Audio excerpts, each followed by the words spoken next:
podría decir su nombre? Muy bien. Queremos saludar a todos ustedes, los que estén viendo este video. En este momento es la tarde, ¿verdad? De hoy jueves. Sí. Y mi nombre es Alox Ayala. Ok, mucho gusto. Igual gracias por hacer. ¿Y el de ustedes? Mi nombre es Camila y yo Julieta. Ok. Sí. Bueno, la primera pregunta se la voy a decir es ¿cuáles son las creencias fundamentales del hinduismo? Bueno, quiero comunicarles que nuestro sendero no es hinduismo. No lo es. El hinduismo es una forma de politeísmo o una mezcolanza de creencias no politeístas.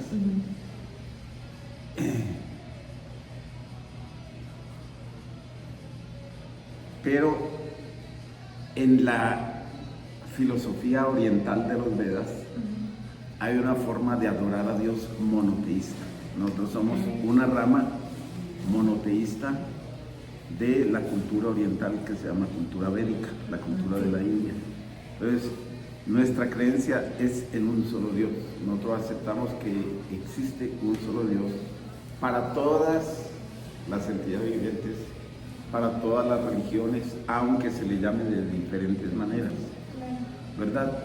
Por ejemplo, hemos oído que los nombres más comunes de Dios son Jehová o Yahvé. También hemos oído el nombre de Alá, ¿no? Y también entendemos que Jesús, Hijo de Dios, también es otro nombre, ¿verdad? Cristo, Jesucristo. Y en el Oriente y en el idioma sánscrito a Krishna también se le llama de varias maneras. Se le denomina Bhagavan o el Señor Supremo que posee todo tipo de opulencias, ¿verdad? Y también se le denomina Rama, la fuente del placer divino o espiritual, y también se le dice Krishna, ¿no? Krishna quiere decir el supremo atractivo. Entonces Dios es uno solo. Así como aquí en la cultura de México antigua se le decía Ometeotl, ¿no? O muchos nombres que al supremo o a Dios, a la fuente de energía se le da, ¿verdad? Entonces es una rama monoteísta del hinduismo. ¿Cuál es la otra pregunta? La siguiente pregunta es ¿cómo se practica el hinduismo en la vida diaria?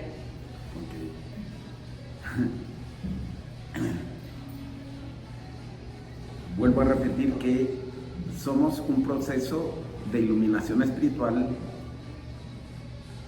basado en un sendero monoteísta, no hinduista. O sea, el hinduismo tiene mucha mezcla de muchas cosas y sin embargo en nuestro sendero que se llama la conciencia de Krishna o crear conciencia divina, conciencia de Dios, diariamente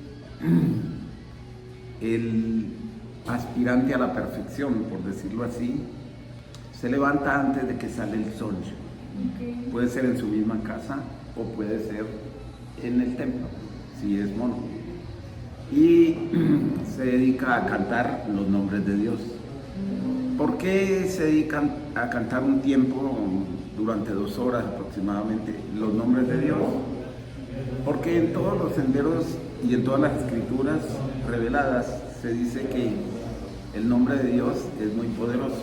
Por ejemplo, en el Antiguo Testamento se dice montañas y ríos alabad al Señor, cielos y mares alabad al Señor. Alabad al Señor desde el amanecer hasta el anochecer. Quiere decir que hay que alabar a Dios, ¿verdad? Y en el Nuevo Testamento, en Romanos 10:13 se dice todo aquel que invoque el nombre del Señor será salvo. Entonces también para invocar salvación las personas invocan en los nombres de Dios, ¿verdad? Entonces también en el Corán, el libro de los musulmanes, en el Sura 87 se dice alabad al Señor el más grande, ¿no? Entonces siempre se está alabando el nombre de Dios. Incluso ellos tienen, los musulmanes, ¿no? A quien también nosotros respetamos, porque respetamos todos los procesos. Dicen Allahu Akbar, Muhammadu Rasulullah, que el Señor, que Dios es grande, ¿no? Entonces, ¿verdad? Y que Mahoma es su profeta, eso dice lo que acabo de pronunciar.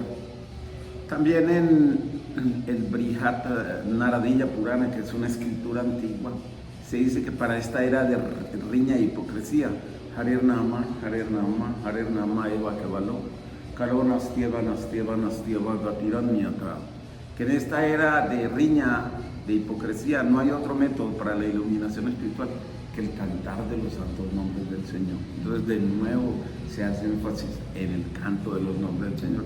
Incluso hay un Buda que se llama Amida, ¿no? En los códigos de Amida Buda se dice: todo aquel que cante mi nombre al momento de la muerte, yo vendré y lo llevaré al paraíso. Código de Amida Buda número 18, ¿no? Y también el mismo Jesús, ¿no? El Hijo de Dios, el Divino Maestro de Galilea, dijo: Pater noster, quod quincelis sanctificetis nomen tuum, advenia regnum tua, fiat voluntas tua, sicut in cielo et in terra. Padre nuestro que estás en los cielos, santificados seamos en tu nombre. Y esto lo traduzco yo de esta manera porque a mí me parece que el nombre de Dios no necesita ser santificado, sino ya el nombre es santo. Santificetis nomen tua, es que tu nombre nos santifica. No, santificados seamos en tu nombre, y así venga a nosotros tu reino, hágase tu voluntad, etc. Entonces vemos cómo prácticamente todos están de acuerdo en la esencia, ¿no? Y también un gran mensajero de la India que se llama Chaitanya Mahaprabhu o Goranga, porque tenía complexión dorada, él dijo: Golokera Premadana Harinama Sankirtana, que este canto de los nombres del Señor viene del planeta más íntimo, de la morada más íntima de Dios, Golokera. Entonces, eso es lo que les puedo decir de la práctica. Y durante el día nosotros nos ocupamos en algún tipo de servicio humilde, ¿no? Cocinar para la deidad, o participar en alguna labor de limpieza, o adorar a la deidad. Hay varias cosas que uno puede hacer. Y tenemos clase en la mañana a las 7:45 y en la tarde a las 6:30 de la tarde. Y previo de esa clase, a las 6:30, de 6:30 a 7, hay una sesión de cantos, de kirtan, cantos de alabanza al Señor. Tanto en la mañana como en la tarde existe eso. Entonces, básica o esencialmente es eso, ¿no? Nos ocupamos de alabar a Dios y de cantando sus santos nombres y escuchar la filosofía que nos lleva en el camino de la verdad hacia la perfección, que es el amor de Dios. La idea es despertar amor de Dios. Se dice que toda verdadera religión es aquella que propende o busca que sus seguidores despierten amor de Dios. Gracias. La otra es el qué rol juega el karma en las enseñanzas de la Biblia. Karma es una palabra ya muy conocida, digamos. El karma se introdujo, por todo el mundo sabe lo que es karma. Karma básicamente quiere decir mis actos. Kara es mi acción, mi actuar. Ima es mío. Karma, mi acto. Es algo así como la ley de causa y efecto, o acción y reacción. Si yo actúo bien, recibo un buen resultado. Si actúo mal, recibo un mal resultado. Entonces, karma es los actos que ejecuta cualquier ser humano. Es como decir que el hombre es el artífice de su propio destino por sus actos. El mismo Jesús dijo: por sus actos los conoceréis. O sea, que según como uno actúe, uno está en el sendero del bien o del mal. Eso es karma. Y eso sucede vida tras vida, ¿no? O sea, uno recibe lo que hizo. Por ejemplo, una persona que es muy millonaria, muy rica, muy capaz, muy inteligente, un gran artista, es que ejecutó algunas buenas acciones del pasado y está cosechando el resultado de esas acciones, ¿no? ¿Verdad? O una persona que es demasiado pobre, hay mucha violencia, tiene muchos problemas legales, tiene muchas dificultades en todos los ámbitos, ¿no? O es muy tonta, ¿verdad? Perdón que lo diga. Eso es porque no se portó muy bien en su vida pasada. Okay. Igual otra pregunta es cómo se celebra el ciclo de la vida, incluyendo el nacimiento y de la muerte. Había leído igual que se les dice el samsara. Samsara, muy bien. Que es que se documenten. Ajá, que pues va desde el inicio del nacimiento, la muerte y la reencarnación de sí, la vida, ¿no? El samsara es el ciclo repetido de nacer y morir. Algunas teorías proponen que Dios nos creó y nos lanzó a la tierra, y a algunos los lanzó estrellas y a otros estrellados, ¿no? Con lo cual uno piensa que no hay mucha justicia divina, porque si yo antes no hice nada malo de esta vida, ¿verdad? Sí. Entonces, ¿por qué Dios me va a poner miserablemente muriéndome de hambre en Biafra o en algún lado? ¿O porque me va a poner en condiciones donde siempre hay guerra y matan a los niños? Eso no es lógico. No es lógico. Dios no solo es justo. Una persona justa no castiga a nadie indebidamente, sino que también es compasivo y misericordioso. Nuestro Padre es un Padre de amor, de compasión y de misericordia, y qué decir de justicia. Sí, claro. Entonces Dios, para ser más justo, Él otorga siempre una nueva oportunidad después de que uno se equivoca. Digamos que durante una vida yo me dedico a hacer el mal, ¿no? Entonces yo, según algunos, merezco irme al infierno eternamente por 50 años de mal. Sí, claro. Pero la lógica dice que por 50 años recibo una condena de, pongámosle 50 o pongámosle 500 años. Entonces yo soy enviado a un lugar a sufrir durante el tiempo que corresponda a la ofensa o al daño que yo hice a otros, ¿no? Porque no es lógico de otra manera. O sea, entonces, ¿cómo sufre la gente? La gente sufre porque hizo algo malo en el pasado, ¿no? O la gente disfruta de algo porque hizo algo bueno en el pasado, en sus vidas previas, en sus vidas pasadas.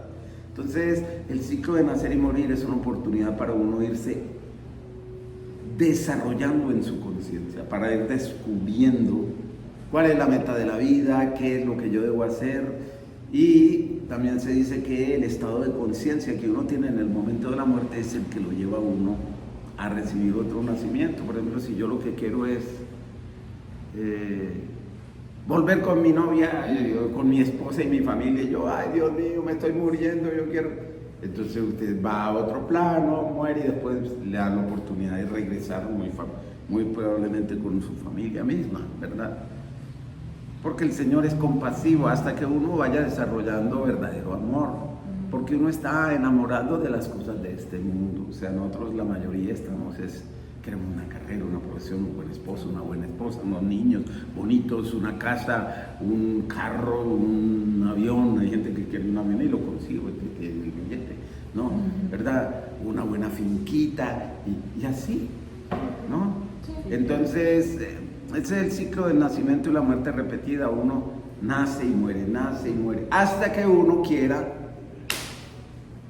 irse al plano divino, al plano espiritual, por prácticas que le despierten a uno el amor de Dios. Entonces uno regresa a su morada original, porque nosotros venimos de los planos divinos. Nosotros somos de naturaleza divina, somos espíritus, y el espíritu no muere. En la misma Biblia, en el Antiguo Testamento, se dice que después de la vida el espíritu regresa a Dios. Entonces nosotros regresamos con Dios si es que queremos, porque nosotros no queremos regresar todavía con Dios. No, déjame un ratico aquí con la familia y mis cosas, o los borrachos con mi licor, o los drogómanos con la motita, o con el peyote, o con la ayahuasca, lo que ellos buscan. Entonces este es un lugar de oportunidades para uno satisfacer lo que uno quiere, las metas múltiples del ser humano, ¿no? Ser ingeniero, arquitecto, médico, abogado, etcétera. Entonces cada uno busca una forma de satisfacer sus anhelos. Y eso es el samsara, es nacer y morir para experimentar la vida, porque eso es lo que queremos, experimentar la vida, o tener una novia bien linda, una esposa o esposo bien guapo, ¿no? Etcétera, todo ello. Okay. ¿Está claro? Sí, gracias. Y bueno, queríamos preguntarle acerca de las festividades que celebraban y como cuál era también el significado y por qué las festejaban. Nosotros tenemos varios festivales. Uno de ellos es la aparición del Señor Krishna. Cuando Krishna aparece, eso es en agosto por lo general, porque es calendario lunar. Entonces nosotros le llamamos la aparición del Señor Krishna y hacemos una gran fiesta todo el día y hasta la medianoche, ¿verdad? Y también tenemos la aparición del Señor Rama, que es su hermano, y también la aparición de Srimati Radharani, que es su consorte, o sea, su energía dadora de amor y placer se plasma en forma femenina. Para nosotros Dios tiene diosa también, es Dios y diosa, ¿no? Así como en la Biblia se dice, entonces Dios creó al hombre a su imagen y semejanza, ambos, hembra y varón, los creó. Entonces si somos imagen y semejanza de Dios, entonces Dios tiene un aspecto que es masculino y una contraparte que es femenina. Es lo lógico.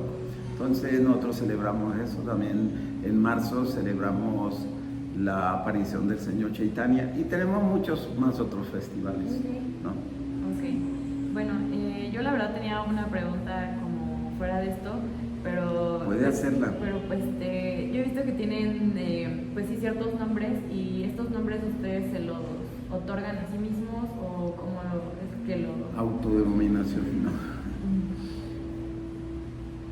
En nuestro sendero hay preceptores espirituales.